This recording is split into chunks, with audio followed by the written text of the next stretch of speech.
Salutare băieți, bine v-am găsit la prezentarea serverului nostru de Metin 2. Știu că ați așteptat o grămadă prezentarea asta, a durat puțin timp. Vreau să le mulțumim la început oamenilor care ne-au ajutat în beta test cu serverul.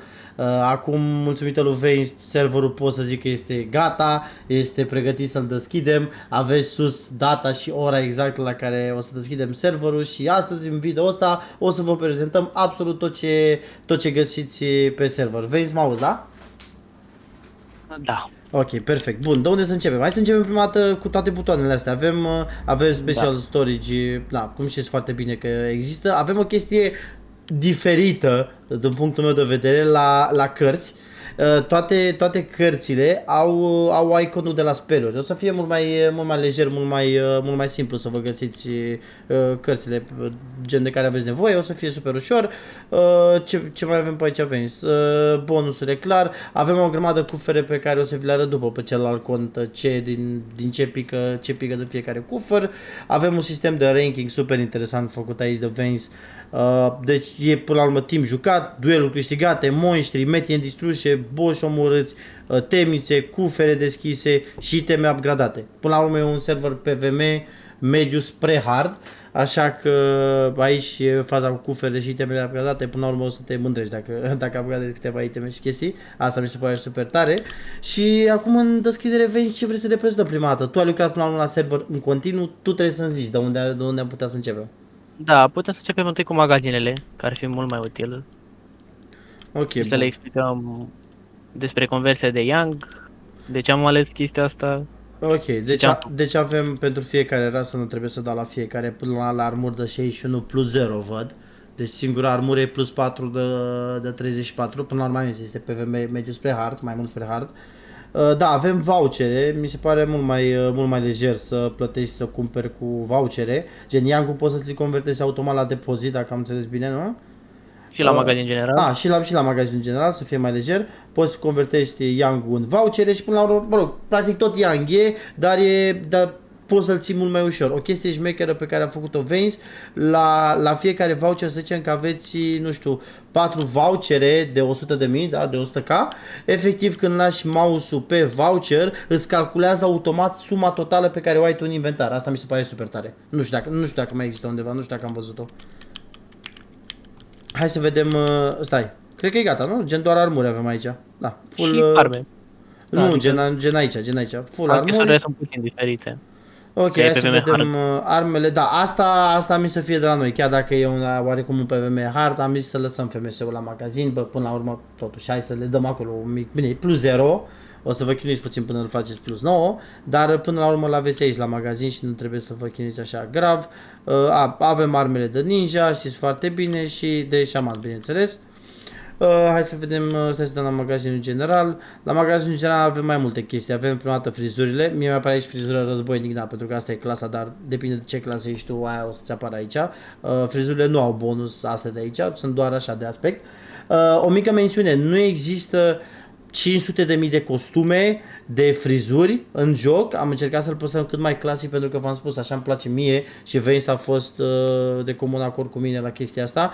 Există doar Sihastru, turbanul ăsta pe care îl vedeți și dreadurile lui Veins în cap, plus un leu și cred că avem și mistreț. Gen minimul ăla de costume și mounturi pe care le găseați înainte pe serverele mai vechi. Pentru că am vrut să nu fie chiar așa, nu știu cum să zic, Pokémon efectiv, da? Momentan nivelul maxim este 99, că am uitat să zic asta, dar cu cât va avansa jocul și dacă vor fi oameni pe server și o să vă placă, vă dați seama, o să evolueze jocul odată cu playerii, da? Fac foarte mulți player level 99, dăm drumul la level mai mare, dăm drumul la beta și așa mai departe, dar momentan este cât mai clasic posibil. Avem magazinul de diverse unde, na, bineînțeles, găsim diverse chestii pe lângă, da, licori și așa mai departe. Am lăsat și poțiunile pentru că la început, gen licorile, bă, să vedem cum am jucat mult LOL, gen. Așa, licorile pentru că la început nu o să aveți bani de elixire, dar cât avansează jocul o să fie mai lejer. Mantii la fel, bineînțeles, aveți câte 50 de mantii aici, pentru că aici să fie păstrat cât mai clasic posibil, să nu avem mantii infinite sau ceva. Avem conversia Young, cum am vorbit cu Veins, deci efectiv putem să cumpărăm aici cât vrem noi. Putem să punem unul peste altul și asta vreau să zic, vedeți? Uite. Gen când lăsăm mouse-ul, voucherul ăsta e de 5 kk, dar când lăsăm click-ul pe el, 40 de vouchere sunt 200 kk. Efectiv ne calculează automat jocul, da, exact, ne calculează automat jocul cât Yang avem în inventar, mi se pare super șmecheră chestia asta, că nu mai stai tu să mai calculezi acum, și bineînțeles conversia de bonusuri, adică din cufere, o să arătăm imediat drop-ul și tot, dar din cufere, de la metine, bineînțeles, vor pica schimbă, adaugă în același cufăr pergamente, nu? Și nu mai știu exact ce e în cufărul ăla. Oricum, vedem imediat. Iar atunci când aveți prea multe adaugă, puteți să faceți conversie de la 50 de adaugă, puteți să luați schimbă, 10 schimbă. Și la fel cu 50 de marmuri, pentru că, credeți-mă, gen, vor plica destul de multe marmuri, puteți să vă luați adaugă. Probabil ăsta cu schimbă o să fie cel mai folosit. Clar, dar am zis să băgăm acolo și niște adaugă pentru că probabil foarte multă lume o să aibă foarte multă marmură. Așa, și cred că asta e tot? Sau? Da, asta e tot. Cam astea sunt toate aici. Mai avem ceva veins? Drop-ul, perfect. Bun, deci cam asta este drop-ul. Asta mi se pare genial cum a făcut veins aici, gen verdele ăsta spre albastru, nu știu cum să-i zic. Cam asta a fost toată tema, dacă o să vedeți și clientul și tot. Cam asta e toată tema serverului pe culorile astea. Avem cam tot drop-ul, mai pe scurt, cam tot drop-ul din tot serverul se bazează pe cufere, da? Diferite cufere, cum avem aici cufărul înțelepciunii și o să vedeți imediat ce pică de la el, cufărul bonusuri, clar, bonusuri, da? Cufăr de upgrade, cufăr de cărți, cufăr de pietre și vouchere. Cam totul se bazează pe cufere, tot gameplay-ul și asta mi se pare super interesant. Iar cu cât metinul, da, avansează în level, cu atât și cuferele devin mai prețioase, să zic așa, da? Prima dată avem cufăr S, care clar primim mai puține chestii în cantitate cât mai mică, după avem cufere M, unde cantitatea se dublează aproape. Iar după, în final, când ajungem la metine de 90, cantitatea se triplează la cuferele L și primim și câte două. Practic o să fie worth pentru foarte mulți dintre voi, ori să stați la metine de 45, ori să faceți și level. Nu va fi nimeni pedepsit dacă va vrea să facă speedrun la level. O mențiune: se va face level foarte greu, pentru că asta a fost cererea mea. Nu am vrut ca în 2 zile să aveți totul full, să fiți gata full tier, să termine tot gameplay-ul, pentru că nu, până la urmă asta nu e scopul, gen. Scopul e să stăm cât mai mult, să ne jucăm cât mai mult și să ne distrăm. Avem și Dragonul. Băi, by the way, chestia asta, nu știu câte serveruri mai au, dar e genială când arată la fiecare boss are iconul ăsta deasupra și mi se pare super nice, plus Dragonul la fel cum arată. Ia, dur ca să le arătăm drop-ul. Așa, mersi. Avem aici la fel cufere, exact cum v-am zis. Gameplay-ul bazat pe cufere, bineînțeles, dar logic, la un boss mare avem câte 10 cufere din fiecare garantate. Scoici, gheară, balanță, clar, avem garantate rar, cufere, upgrade, H, astea o să le folosim la ultimele upgrade-uri, pergamente, razador, nemere și dragon, pergamente pe care o să le folosiți, la fel ca să intrați în run. Uite, avem aici la ochiul ăsta imediat lângă inventar, avem fiecare boss în parte. Ne cere de exemplu la pergament DT, știu că avem un shop acolo în față la DT, nu? De unde poți să-ți iei pergament pentru DT.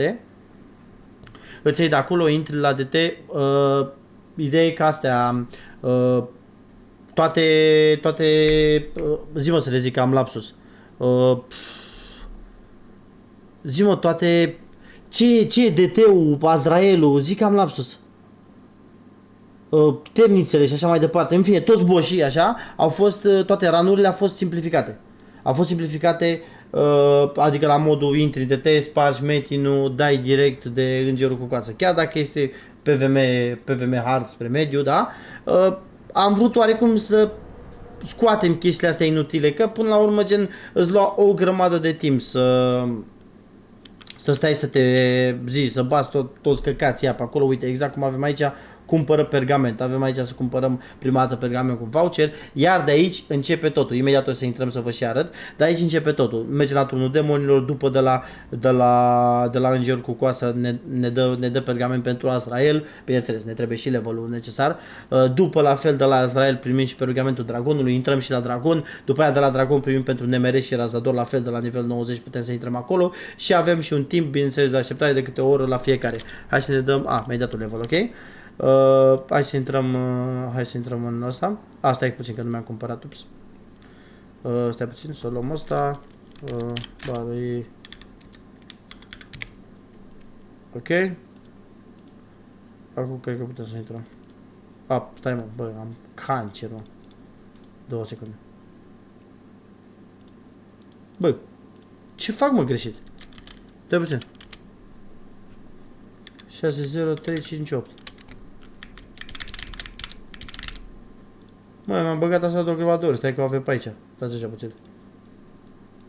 Avem pergamentul peste tot. Ghes că m-a teleportat asta, în sfârșit. Tu erai lider. Stai. Bă, v-am zis. Vă dați seama că am făcut în viața mea să streamer, youtuber de League of Legends. Am uitat chestia asta. Puteți să intrați cu grupa sau puteți să intrați singuri. Ideea e că puteți să intrați cu grupa, șeful de grupă practic vă bagă în run. Avem aici 2 secunde. Avem aici metinul, este exact drop M pe la că efectiv e pe la jumătate de level. Batem ăsta metinul și ne apare instant îngerul cu coasă. Nu mai trebuie să ne mai chinuim atât de mult la chestia asta. Vor fi mai multe chestii să vă chinuiți. La a face iteme, la bonusa. Stai. Upsi. Dar oricum, gen, am și zis, gen, efectiv ne pică cufăr boss L, pergament de Azrael, clar, să ne ducem mai departe și cufăr PVM. Hai că vă arăt imediat și cuferele, să ți le iei tu pe alea. Așa, cufărul zeului, stai să vedem, uite cine a aplicat. Avem bineînțeles cufere cu accesorii. By the way, toate itemele, asta vreau să vă zic, toate itemele de la level 20, 25, da?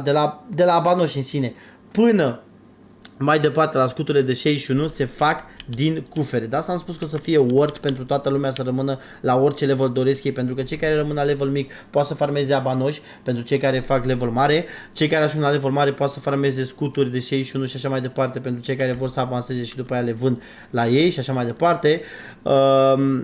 Ăsta e cufăr bonus L, ăsta e practic e cel mai mare, unde primiți câte 3 din fiecare, depinde, ori pergament, ori marmură, ori adaugă, ori schimbă. Ce mai avem? Mai avem cufăr cu pietre, bineînțeles, sunteți pietrele. Pietrele plus 4 au fost modificate să arate mai, puțin mai wow, așa, ca să vă dați seama când le prindeți. Cufăr PVM, care ne-a picat acum la ăsta, la Azrael. Cam asta conține, o trăvită, vă dați seama, are șansa cam cea mai mică dintre toate. Plus, bineînțeles, brățările suflet cristal, plus 6 direct. Dacă aveți noroc, puteți să le dropați, oricum șansele sunt destul de micuțe, dar nu sunt imposibile, logic. Cufărul înțelepciunii, bineînțeles, pentru citit concentrat și... avem aici ciobul draconis care ne dă instant de astea la maxim, ca să nu ne mai chinuim atât de mult cu alchimia. Alchimia care, by the way, arată genial. Nu știu de voi, dar mie mi se pare că arată super șmecher dragonul ăsta aici. Ce mai avem? 2 secunde, să avem toate astea aici. Bun, așa. Mai avem cufărul zeului, unde ne dă... by the way, roa nu este gen... Nu vă dă instant roa cu 200 armură, o să varieze foarte mult și timpul și așa mai departe, dar mi se pare super șmecherea asta, pentru că, de exemplu, dacă îți pică o roa de 10 minute cu 200 apărare, aia o să vândă super scump. Așa, mai avem cufărul biologului, biologul avem aici și putem să ne ducem mereu... astea... dinții și toate prostiile de necer pe aici, cartea blestemată și suvenirurile, putem să le ducem instant de oriunde am fi și putem să ne luăm recompensele instant. Cam astea sunt cufere, nu știu dacă am omis vânele, bineînțeles, cufăr echipament unde la fel o să ne dea armuri de 66 plus armele de 65, dar v-am zis, cam toate itemele, tot, iteme, obiecte, orice te gândești că ai nevoie, în Metin sunt din cufere și asta mi se pare super nice. O chestie nouă pe care am adăugat-o, nu știu dacă există pe alte servere, habar n-am. Noi doar asta și ne-am gândit. Voi la fel pe Discordul serverului ne-ați dat idei și le-am aplicat, bineînțeles. Avem aici gradul. Gradul acum vă oferă anumite bonusuri. Maximul, cavalerul, da? Vă oferă, stai să vedem, nu veniți. Rescrierea suflet cristal. Ce? Bonusurile rescrise la suflet cristal. Piatra spiritului modificat. Ok, stai puțin. Aici la grad avem la maxim 10% bonus versus monstri și 10% drop. De ce? Nu există, am văzut pe serverele astea noi sau chestii că au băgat bonusuri de monștri, de metine, direct, gen în sine bonus pe armură, pe armă, pe brățară și așa mai departe. Nu există. Bonusurile sunt cele clasice, pentru că așa am vrut eu și așa am vrut să rămână. Mi se pare o prostie chestia aia să ajung să dau 500k într-un metin. Eu dau atât de mult pentru că avem ăsta, semiul ăsta modificat, bineînțeles, nu o să fie așa la lansare, clar, dar l-am modificat noi puțin ca să fie mai ușor pentru noi. Dar nu vreau să dați 400 de miliarde de ziliarde de damage într-un metin, nici să stați 5 ore la el, dar să fie acceptabil, să fie decent, nu știu. Mie personal îmi place gameplay-ul, eu am făcut împreună cu Vance, bineînțeles, că până la urmă el e tehnicianul. Noi am făcut serverul așa cum îmi place mie și cum aș vrea eu să-l joc, pentru că și eu o să joc pe server, aia ideea. Și eu să joc. Hai să vedem cine a scris aici. Vance, care are o problemă și nu poate să vorbească acum. Bonusurile scrise la suflet cristal. Hai să vedem. Da, uite, gen sunt rescrise, numai chestia aia cu PM, parcă dădea sau prostit de genul ăsta. Avem, da, mă rog, avem monștri clar pe toate astea suflet cristal, pentru că până la urmă era normal. Cum am zis, da, am renunțat la bonusurile gen care poate să spice pe iteme de monștri, dar vă dați seama că am lăsat și iteme cu monștri, pentru că altfel era stupid de rău de tot. Ok, deci avem așa, avem colierul care ne dă valoare atac tare împotriva monștrii critică, bun. După aia ăsta ne dă viteză de atac, monștri și pătrunzătoare, iar ăsta ne dă critică, pătrunzătoare și monștri. Mie mi se pare decent. Sunt modificate aproape 15% toate. Ok. Piatra spiritului modificată. Da, gen piatra spiritului are un sistem total unic, pot să zic. Imediat, stați să vă arăt. 2 secunde cât e. Punem aici 55, 13. Da? Hai să punem level whatever. Nu, hai să punem, nu știu, 60. Nu, are cancer. Trebuia să-mi fac G o chestie de asta. Gen, ca să înțelegeți. Piatra spiritului acum, stai ce, mi-a dat ăsta mesaj. Te aștept la farm împreună la level 1. Ok, stai că intru imediat. Gen, ca să înțelegeți, la piatra spiritului puteți să deschideți câte pietre spirit vreți voi în același timp. Ea nu consumă grad. Aveți o chestie la magazinul general. Hai să mergem repede până în mapă, nu? Aveți o chestie la magazinul general. Imediat stai că vă arăt acum. Nu mai știu exact ce nume i-a pus ăsta. Stai așa puțin. Așa, cadranul timpului. Costă 100 de boabe zen. Îl folosiți odată, da? Iar nu o să vă ia din grad. Și puteți să deschideți, de exemplu, dacă aveți 15 pietre spirit, puteți să le deschideți de atunci instant. Și vă apare oricum aici în chat, în log, câte v-au reușit, câte v-au ieșuat. Și așa mai departe. Mie mi se pare super șmecheră chestia asta. Băi, repet, scuze dacă cumva omit ceva sau mă bâlbi sau le încurc. Băi, n-am făcut eu. E serverul meu pentru comunitatea mea de loliști. Și vă dați seama că le încurc și eu. Hai să intrăm pe contul de level 1. Hai să schimbăm caracter. Cam așa arată interfața. Aici nu avem cont. Uite aici. Perfect. Avem contul ăsta nou. Unde-i venit, mă? Well, stați puțin că trebuie să tragem un alt cont pe dreapta.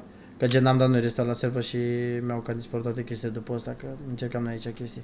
Hai să creăm cont. Hai, băgăm ăsta. Ne luăm, upsi. Așa, whatever. Creare cont. Băi, ce am adăugat acolo, mă? Nici eu nu știu. Așa. Hai să ne ducem. Ok. Bun, primești mesaj cu salut, cum e frumos, bla bla bla bla bla. Itemele la fel când sunt noi în inventar, gen sunt încercuite așa super șmecher. Hai să băgăm toate astea full pe noi. Băgăm asta, avem și mantii, avem mineral XP, uite ne băgăm toate astea pe noi. Și haide să ne ducem.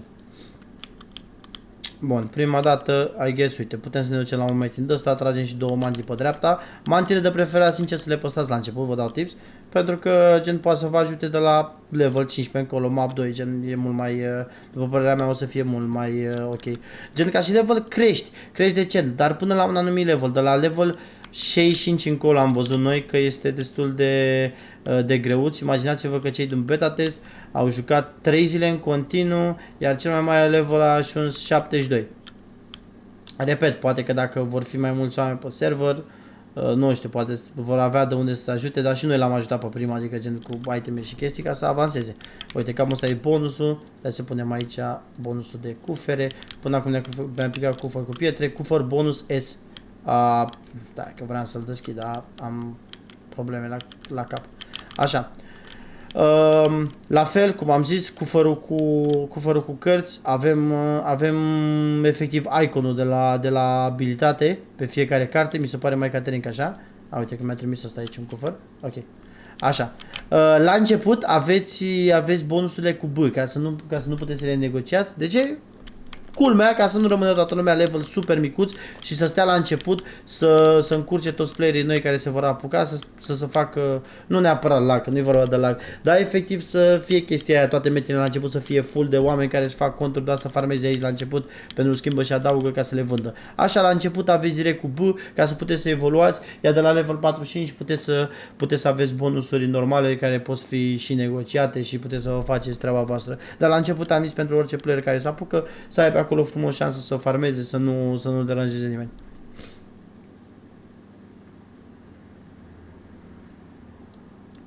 Da, avem efecte când luăm chestii după jos. Ați văzut și voi chestia asta. Așa, interfață de caracter de pe oficial, asta e ce vezi, ce înseamnă, dar eu îl cred. Ok, avem direct misiune, să ne luăm astea zis, sperurile. Apasă pe că... gen asta, la asta se referă. Băi, cred că lumea deja o văzuse la mine, dar mă rog. Așa... Voi ați văzut deja cam tot. Bă, nu știu, mi se pare super șmecher, arată genial chestia asta. Chiar și-a făcut treaba venit super bine, părerea mea. Acum, na, dați și voi o notă acolo la asta. Uite, batem aici de ceva timp, avem deja level 7-8, logic să crește puțin ca lumea la început, dar după v-am zis, o să fie puțin mai greu, mai ales de la level 80 încolo, pentru că nu există beta. Nu există beta momentan ca să fie serverul cât mai greu să vadă skill-ul adevărat la băieți. Acum întrebarea probabil pe care o pune toată lumea, care e faza cu Bobul și așa mai departe. Vezi, a spus că e o protecție super bună, dar până la urmă nimic nu e bătut în cuie, dar vă garantez că avem o grămadă de oameni în staff, moderatori de-ai mei fiind, atâta timp avem dracu Discord-ul cu 6000 de oameni, 6000 de oameni am vreo 50-60 moderatori, 50-60 de moderatori s-au oferit, cred că aproape toți, cred că în afară de 2-3 care nu prea știu ce e metinul și nu, gen chiar dacă ar avea admin sau ceva, nu ar ști ce să facă. În afară de ei avem o grămadă de helper, să le zic așa, care vor sta pe invizibil din când în când, pam frumos peste tot și vor avea grijă să fie ok. Mă rog, dacă protecția nu dă fail, mai bine, vă dați seama. Dar, nu știu, I don't know, poate se întâmplă. Zic așa, doar poate se întâmplă. Și ce zic, veni? Poate se întâmplă. Ce putem să le mai arătăm la băieți? Cred că le-am arătat cam tot, nu? Cu fără de upgrade-uri la fel, exact cum ziceam, absolut tot ce ai nevoie de la iteme până la upgrade-uri pentru iteme le găsești în cufere. Și bineînțeles la boss, dacă o să-i prinzi să-i bați. Ia să vedem ce veniți. Mai sunt multe. Bă, da, gen mă refer chestii de care se vor lovi la început. Multe chestii de la nivel mare încă nu vi le-am zis pentru că efectiv gen vorba lui Venice, o să vă loviți voi de ele atunci când o să jucați. Nu știu, gameplay mi se pare nice, plus damage-ul ăsta de aici mi se pare la fel de interesant, gen modificat. Cum am zis, am vrut să păstrăm un damage relativ destul de micuț, nu 500 de miliarde de ziliarde ca tralioane pe un singur hit să spargi metine pentru că e deja boring. Da, și cam asta e. Eu m-am asigurat că o să avem acolo pe spate hostul și tot, vă dați seama, de bani de donații tot de la voi pentru că ați văzut serverul ăsta. Acum eu sper să vă placă. Avem ăsta, eventul de invite-uri direct pe Discord, l-am făcut destul de, să zic așa, mărișor ca și număr de invite-uri. De ce? Pentru că na, presupun că, sper că nu ia nimeni nume de aroganță sau ceva, dar până la urmă avem o comunitate destul de mare, avem peste 6000 de oameni pe Discord. Clar, dacă am dat la cineva ceva, adică gen doar eu într-o săptămână, pardon, s-au adus aproape 1000 de oameni pe Discord, gen. Dar am zis totuși să adăugăm chestia asta cu eveniment de invite-uri, că poate mulți oameni chiar apreciază chestia asta. Și am lăsat acolo toate detaliile. Da, și faptul, da, și faza de item shop, mamă, bă, să vede, bă, că n-am făcut serverul ăsta pentru bani sau ceva, gen, sper că au văzut oamenii, că gen, legit am uitat de chestia asta, dacă tu nu-mi ziceai, eu uitam de item shop, de tot. Vă dați seama, am adăugat și item shop, totul din item shop este permanent, puteți să vă luați din item shop maxim, cum am zis, există pe server și hastru, atât, și turban și dreaduri, alea, toate chestiile maxim plus mistreți. Da, permanente, permanent, l-ai rezolvat, gata? Da. Ok. Sunt foarte multe chestii pe care sunt omise, dar le lăsăm pentru ei. De exemplu, Dungeon Info, îți apare și timerul cât mai ai. Da, am arătat. Upgrade-uri sunt făcute și la boss mari, de exemplu, sunt făcute special doar pentru boss la unii. Cufăr boss, de exemplu, la ăștia small, de exemplu, când îți pică cufăr boss small e foarte greu. De ce? Pentru că ai mai multe chestii, adică ai vreo 20 de iteme de accesorii. Adică ai abanoși, colier de aur, cizme de piele. De la level 15 până la level 42 am pus în cufărul boss. După trece la cufăr boss M și tot așa.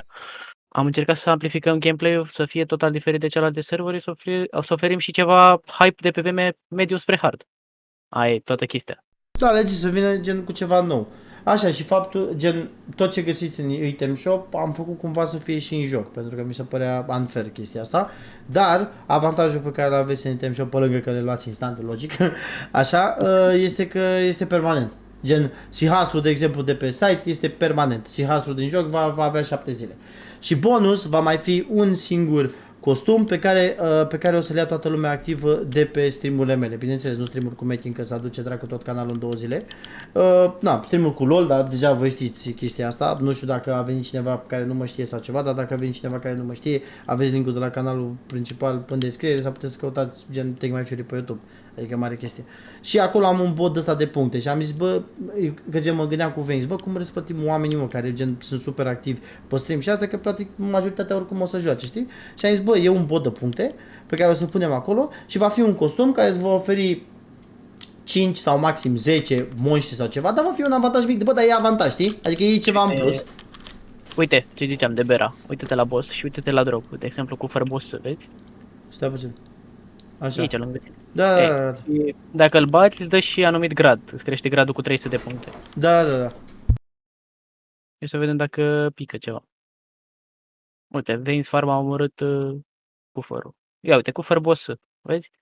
Și din cufărul ăsta îți pică mai multe, poți să arăți, să vezi. Da, sunt și eu aici.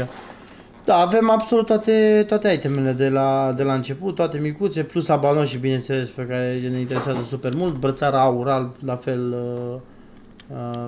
gen super populară și rară, cizmele de piele la fel și cam astea, cred că sunt itemele de care au oamenii. Evenimentul de invite-uri sunt două tipuri. Sunt cel până la deschidere, adică cine acumulează cele mai multe invite-uri și să fie doar, să se accede doar pe ăla, și mai este un eveniment pe care l-am gândit eu cu Fury, că e mai ok pentru toată lumea.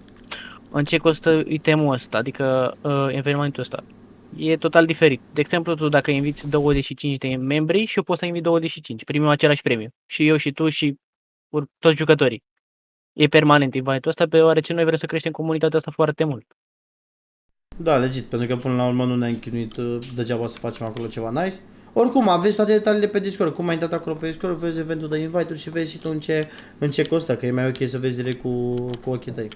Exact, și mai multe și sneak peek-uri, mult mai mult acolo. Da, legit, am pus ai și toate dungeon-urile și... Plus că o să vă las în descriere canalul unde o să facem live-ul la deschidere, tot la fel un alt canal, pentru că nu știu ăsta dacă și sau nu strike, adică gen canalul are vreo 1000 și ceva de abonați, ne-a pus lumea să se aboneze acolo pentru deschidere.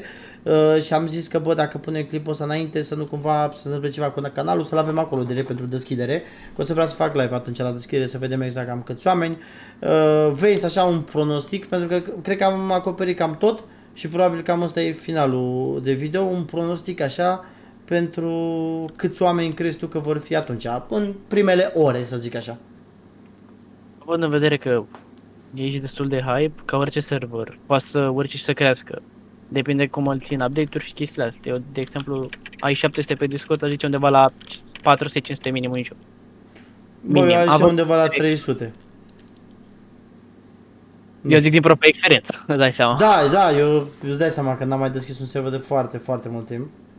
Și oricum o să fie foarte multe update-uri legate de chestia asta. Adică serverul nu o să stagneze, de exemplu, o să facem improvement la lag, improvement la o chestie sau dăgăm... Nu, adică la modul, băi, dar nu știu mă, cred că s-a văzut și lumea și oricum oamenii deja mă știu, eu presupun că eu așa tinsă, cred că mi-am făcut oarecum notorietate, gen... ca și om și oamenii mă cunosc, că ăsta e gen legit, nu e făcut pentru bani, drept dovadă am și uitat de item shop și alea până n-ai zis-o gen, știi? Adică efectiv uitasem, nu... Asta am vrut să aduc și subiectul ăsta pentru că mulți zic de chestia asta că serverul de donații. Nu, noi n-am făcut serverul de donații, l-am făcut din plăcere pentru... Da, legit, l-am făcut de plăcere și asta, ok, că există donații, banc, să fac bani, că gen plătești cotioaie serverul și la fel, timpul muncit al lui Veins, de exemplu, da? La fel, timpul nostru pierdut să bag acolo, ok. Dar, cum să zic eu să sune frumos? Și cu server și fără server n-am fi murit niciunul de foame. Exact. L-am făcut doar de plăcere. Eu cu Fury mă cunosc de foarte mult timp și de mult s-a rugat de mine și am zis că nu, pentru că vreau să se lege de flame și de asta. Oricum, gameplay-ul e destul de stabil. Da, asta vezi destul de muncă, nu mă zic la alchimie. Că știi câtă lume mă întreba că de ce te-ai tras în best și le-am zis, bă băieți, nu putea, că credeți-mă, a lucrat foarte mult la server. Că gen, erau super multe chestii, că tot server file-ul a fost de la zero. A fost super clean, adică am luat fiecare sistem în parte, fiecare optimizare în parte, fiecare exploit în parte. Și... chiar am ținut cont și de beta, pentru că noi am avut beta-ul și am făcut toate sugestiile, majoritatea, 90% le-am făcut ce mi-a zis voi și am și fixat totul. Adică da, și s-au găsit multe bug-uri, au ajutat super mult băieții din beta. Mai ales 2-3 dintre ei, la fel, au ajutat foarte mult. Și asta mi-a plăcut super tare. Bă, nu știu, eu zic că am acoperit tot, eu de-abia aștept să puneți serverul legit. După fiecare, pot să vă promit atâta, după fiecare livestream. Da? După fiecare stream pe care îl termin seara, eu o să fiu pe server, o să mă găsiți pe server, înainte să încep streamul la fel o să fiu pe server. Cred că gen, dacă serverul gen are succes, să zic așa, cred că las LOL-ul pe planul 2 să mor eu de nou. Adică mă refer în timpul liber, vă dați seama că video în continuare postez live-uri, în continuare fac, adică content se face cu LOL, dar în timpul meu liber, de exemplu, joc foarte mult LOL, știi? E probabil, la o idee ce mi-am gândit eu acum, putem să facem un bet pe Metin. Între toți și jucătorii, adică între staff, să vedem care ajunge mai sus. Oh my god, bă, aia ar fi interesant. Eu zic că e super interesant. Să dea staff-ul speedrun. Da, să vedem care ajunge mai sus. Da, ar fi șmecher, vorbim cu toți. Că se bagă și Răducu, se bagă și Dodi, toată lumea, știi? Și ne băgăm cu toții și vedem care ajunge primul mai sus. Ia încearcă să mai faci schema la cal, să spamezi calul, să vezi dacă mai merge. Ok. Ok. Ai timp de așteptare 2 secunde sau ceva în genul ăsta? Și la mount o să fac. Adică m-am gândit la orice posibilitate de bug de... Iar legat de protecție, n-am putut să discut în momentul ăla, e cu du-te vino. O să zic eu mai multe chestii. Aha.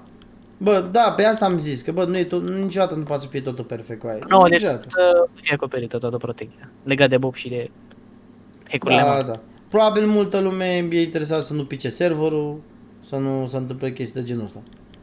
Gen, știi? Cam asta e faza. Până la urmă să joace lumea liniștită, să joace, să-și vadă de treabă și așa mai departe. Păi eu sper că o să vă placă clipul, că văd că deja s-au făcut 30 de minute și nu știu câtă lumea, de fapt cred că au avut toată lumea răbdare să uite până la final. Eu sper că v-a plăcut. Dacă mai aveți alte întrebări, bineînțeles, Vani, să aveți Discord-ul în descriere, puteți să intrați instant pe Discord, puteți să ne întrebați pe noi, puteți să întrebați oamenii din staff. Ce? Dacă sugestii. Da, și sugestii, gen poate e ceva pe care n-ați văzut în clip. Și nu știu, gen... Beta și beta. În momentul de față e beta până duminică dimineața, cred. Da, până duminică dimineața e beta-ul deschis. Adică Da. o să mai fie mici modificări pe unde vrem noi. Cred că duminică cam până la ora 12, așa, gen după amiaza o să fie deschis. După o să fie închis ca să pregătim și noi totul de lansare pentru ora 8 fix. Da, eu sper că v-a plăcut, sper că vă place munca lui Venice de aici și toate ideile pe care le-am gândit. Și I don't know, distracție plăcută pe server, vă așteptăm cu plăcere și sper să fie ceva frumos. Pentru că de durată, sincer, o să fie. Dar acum sper să vă placă și vouă. Nouă ne place, Vanice, l-am făcut server exact cum ne-ar place nouă să ne jucăm. Acum poate o să fie multă lume la sentimentul nostru, știi ce zic? Dar da. Chestia în plus care îmi place mie și am văzut-o pe foarte, foarte puține servere, pentru că, repet, nu mai am jucat Medina mult timp, dar când am zis că, bă, hai să fac server, când a pornit ca o glumă, ca să zic pe live, a pornit ca o glumă chestia cu să facem server. Am intrat și eu pe mai multe servere ca să vedem exact cam cum mai stă treaba. Foarte, foarte, foarte multe le-am văzut Pokémon. Bă, Pokémon, și mie nu-mi place așa ceva. Da, aia nu e stilul meu, frate. Gen, să mă prind cu aripi, să călăresc elefanți, să mă fut cu pula mea. Știți exact ce vreau să zic? Bă, nu-mi plac deloc chestiile. Am vrut să fie cât mai clasic, în același timp să aibă sisteme noi, să nu pară în pula mea, nu știu, ceva rablă, da, de mașină, cum ar fi în ghilimele, da? Să fie ceva frumos și mai ales chestia asta cu voucherele mi se pare super nice. V-am pupat, cam asta a fost clipul de prezentare sau ce dracu am făcut eu aici. Sper că am acoperit cam toate subiectele. V-am spus, e un server la care s-a lucrat cred că 3 luni și un pic. Deci într-un clip de 30 de minute chiar n-am cum să cuprind tot ce am făcut noi, dar cum am zis pe Discord și bineînțeles pe live-ul unde o să fac atunci la deschidere, o să avem mai multe chestii. V-am pupat și vă așteptăm la ora 8 seara pe 22, adică duminică, la deschiderea serverului. Pa, pa!